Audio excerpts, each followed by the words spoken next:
হজ করতে হয় ধরেন কাবায়, আরাফার মাঠে। এখন আমি যদি এখানে একটা হজ করার জায়গা খুলে সবাইকে এখানে হজ করে, হজ কি হবে? কথা বুঝতে পারছেন কি? রমাদানের সম রাখতে হয় রমাদান মাসে। আমরা যদি মনে করি না রমাদানের সাথে শাবান শাওয়াল তিনটাই রাখতে হবে। কুরবানি করতে হয় ঈদুল আজহায়, আমি যদি এটাকে রমজানের ঈদে করি হবে? আমার কথা কি বুঝতে পারছেন?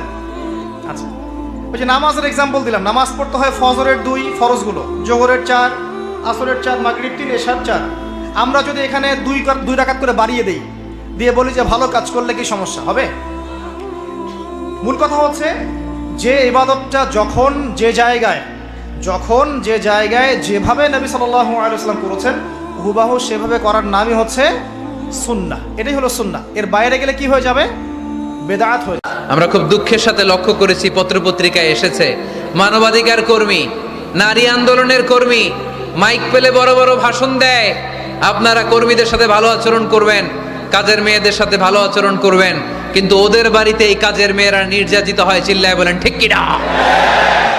আহা, পত্রিকার রিপোর্ট দেখে অবাক লাগে। খুন্তি দিয়ে চুলায় লোহা গরম করে পিঠে শেক মেরেছে, এরকম আছে না নাই? বিশ্বনবী সাল্লাল্লাহু আলাইহি সাল্লাম বলেছেন, খবরদার কিয়ামতের দিন তাদের বিরুদ্ধে আল্লাহ মামলা দায়ের করবে। আমরা যেন কখনো আমাদের অধীনস্থ কর্মচারীদের সাথে খারাপ আচরণ না করি। আল্লাহ তুমি তৌফিক দাও, আমরা পড়ি আমিন। মানুষ আসলে তার ইবাদত দিয়েও যে জান্নাতে যাবে আর তার অপরাধ এড়িয়ে চলা থেকেও যে মানুষ জাহান্নাম থেকে মুক্তি পাবে তা নয়। মানুষকে আল্লাহ ক্ষমা করলেই মানুষ জান্নাত পাবে, মানুষকে আল্লাহ দয়া করলেই মানুষ জান্নাত পাবে। সম্মানিত উপস্থিতি, খুলনা আমার পূর্ব পরিচিত একটি শহর। খুলনা দারুল উলুমে আমি ইফতা পড়েছি, ফতোয়া বিভাগে পড়াশোনা করেছি। সেই সময় এই খুলনা শহরে আমার একটি বছর অতিবাহিত করার সৌভাগ্য অর্জিত হয়েছে। দীর্ঘ অনেক বছর পর আবারও খুলনা আসার তৌফিক হয়েছে। আমার আসাতিজা একরাম বেশিরভাগই এখনো বহালে আছেন এবং সেই স্মৃতি আমার এখনো আছে একেবারে তরতাজা।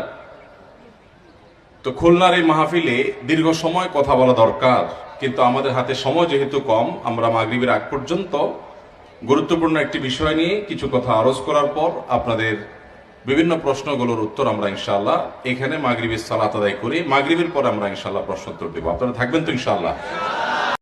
মুসআব বিন উমাইর, বিখ্যাত সাহাবী, তরুণ সাহাবী, দায়ী মানুষ, এত দামি পারফিউম ইউজ করতেন, এটা এখনকার লাখ টাকা কোটি টাকার দাম হবে।